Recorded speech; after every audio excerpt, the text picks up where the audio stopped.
नमस्कार. मी आज माझ्या चॅनलवर आपलं स्वागत आहे. आपण आता घरगुती पारंपरिक पद्धतीने मी हे बनवणार आहे केक्सला काय काय साहित्य लागतं आता मी दाखवते तुम्हाला. हे दही आहे, हे तूप आहे, हे साजूक तूप आहे, हे दूध आणि साय एकत्र आहे, ही पिठी साखर आहे, मैदाने रवा सॉरी, आणि हे घरच्या गव्हाचं पीठ आहे, ते मी वस्त्रगाळ करून घेतले. आणि ही चेरी आहे, हे बेकिंग सोडा, हा सोडा, आणि हे इसेन्स. आता मी तुम्हाला करून दाखवते. चला आता आपण सुरुवात करू. प्रथम मी तूप टाकते, रवा टाकते,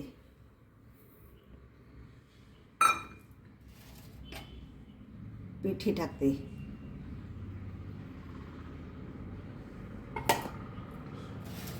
साखर टाकते,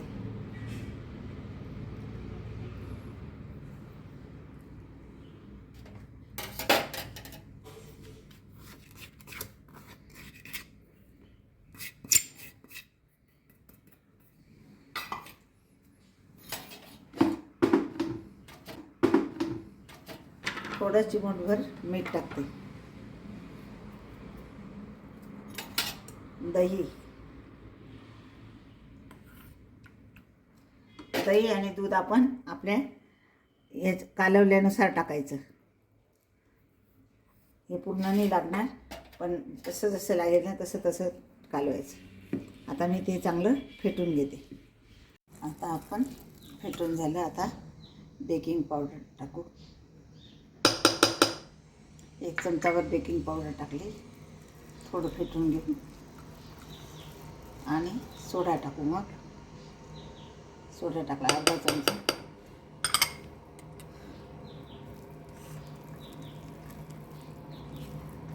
इसेन्स टाकू थोडं.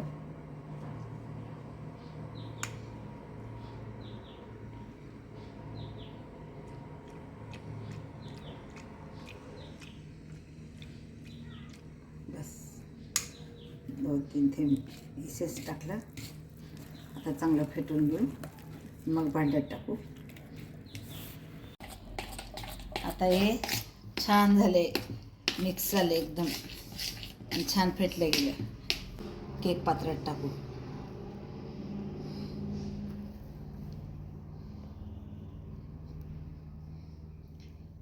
या भांड्यातला केक खूप सुंदर बनतो. 1 तास लागतो, पण आपण मंद गॅसवर ठेवायचा. सगळं टाकलं गेलं. आपण वरून आता चेरी पेरून देऊ. चेरी खूप सुंदर दिसते पण, आणि चवीला पण छान लागते.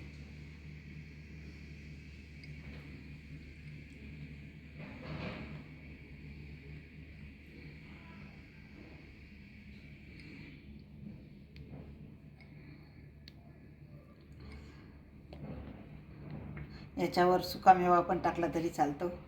आपल्याला जे टाकायचं ते टाकायचं.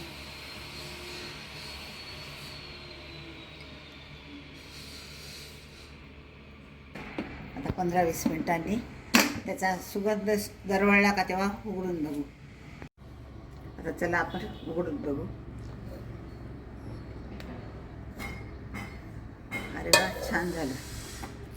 आपण सुरी थोडीशी लावून देऊ. अजून सुरीला काहीच नाही. आता ही गुलाबी कडा झाली ना आजूबाजू, तर झाला असं समजायचं. आता आपण गॅस बंद करू आणि झाकून देऊ. गार झाल्यावर मग काढू. काढला. आता केक तयार झाला आहे बघा. असं भांड्याला पण काही चिटकत नाही, आणि एकदम इझी निघाला बाहेर. हे बघा. माझा हा व्हिडिओ आवडला असेल तर लाईक करा, सबस्क्राईब करा. धन्यवाद.